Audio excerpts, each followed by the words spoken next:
আছে তাংনো কত্র লামরালাই খাদমান ফুলাইকা jute mill কর্মচারী শ্রমিক পেনশনার কথালাগি ও সালো স্বয়ং বিবেকানন্দ ময়দান নিসিমি রেলি খালি সার্কিট হাউস नि बसखाङाव थाङै पुलिसखौ वैका सुजाखा ताइ आर निसिमिनो खरकबानि आदं थाङै रां नायखुंनि सेक्रेटारि बाय थाङै मालायखा ताइ बरनि सानमुंग फालांथि सायलेखा हासो तांनो कतर अभियान नतिनाय गबंमा जुट मिल ल सेबखानि आदं रक मानजाक मानि नखा ও সালনি জবাব এবং প্রশাসন আমরা মিলিত হয়েছে মহাকরণ অভিযানের উদ্যোগে এবং আমরা আমাদের স্মারকলিপি সহ আমাদের দাবি আমরা রাজ্যের অর্থ সচিবের কাছে আবার প্রদান করব। আপনারা জানেন জুট মিলের শ্রমিক কর্মচারীরা সুপ্রিম কোর্টের রায় এবং হাইকোর্টের রায় অনুসারে ১/১৯৯৬ থেকে তারা তাদের বকেয়া টাকা পাবেন।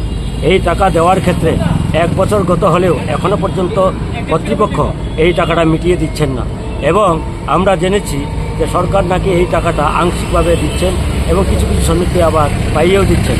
এই যে একটা অনিয়ম বিশৃঙ্খলা এর প্রতিবাদে এবং সমস্ত টাকা একযোগে যেন দেয় তার জন্য আমরা আজকে এই মহাকরণ অভিযান করছি।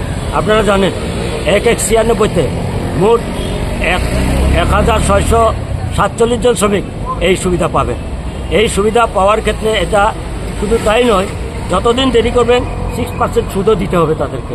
সুতরাং এখন যে এভাবে লুকোচুরি করে কিছু টাকা দিচ্ছেন তা কোনো প্রকাশও করছেন না, যিনি পাবেন তাকেও কিছু বলছেন না, তার পে স্লিপ, তার আইপিএস, গ্র্যাচুইটি, লিভ স্যালারি এগুলি কিছু দিচ্ছেন না, হঠাৎ করে কিছু টাকা নিয়ে গিয়ে ওই ব্যাংকের মধ্যে ঢুকিয়ে দিচ্ছেন। ফলে যে প্রাপক সে বুঝতে পারলো না তাকে কি টাকা দেওয়া হলো, কেন টাকা দেওয়া হলো, কিসের টাকা দেওয়া হলো।